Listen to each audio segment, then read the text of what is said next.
என் ஆண்டவர் என்னோடு கூட இருக்கிறார், என்னுடைய ஜெபத்தை கேட்பார், என்னுடைய பிள்ளைகளை ஆசீர்வதிப்பார். நான் துன்பப்படுகிற பொழுது ஆண்டவராய் இயேசு கிறிஸ்துவிடத்தில் நான் செல்லுவேன், என்னுடைய விண்ணப்பத்தை சொல்லுவேன், ஆண்டவர் அதை கேட்பார், கண்டிப்பாக அதற்கு பதில் கொடுப்பார். என் தேவன் என்னை அந்த துன்பத்திலிருந்து விடுதலையை கொடுப்பார். எல்லாத்தையும் நம்ம என்ன செய்யறோம், சொல்றோம். ஆனால் கவலைகள் வருகிற பொழுது எப்படி புறஜாதியாரை போல நாமும் துக்கித்தவர்களாக காணப்படுகிறோம். அந்த நேரத்தில் ஆண்டவர் செய்த நன்மைகளை என்ன செஞ்சிடும், மறந்து விடுகிறோம்.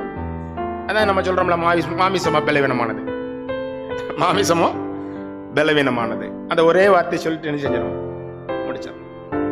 வசனம் அழகா சொல்ல, அன்றியும் சகோதரரே, நித்திரை அடைத்த நிமித்தம் நீங்கள் நம்பிக்கையற்றவர்களான மற்றவர்களைப் போல துக்கித்து அறிவில்லாதிருக்க எனக்கு மனதில்லை. ஏன்னா முன்னாடி ஆண்டவர் எனக்கு செய்த நன்மைகளை, என் ஆண்டவர் இதற்கு முன்பதாக என்னுடைய குடும்பத்திற்கு செய்த நன்மைகளை, என் ஆண்டவரை நான் ஏற்றுக்கொண்டு அதற்கு முன்பாக நான் எப்படி இருந்தேன், என் ஆண்டவரை தெய்வமாக ஏற்றுக்கொண்ட பிறகு எப்படிப்பட்ட ஆசீர்வாதத்தினால் நான் நிறைந்திருக்கிறேன் என்றதை நம்ம என்ன செஞ்சிடறோம், மறந்து போயிடறோம்.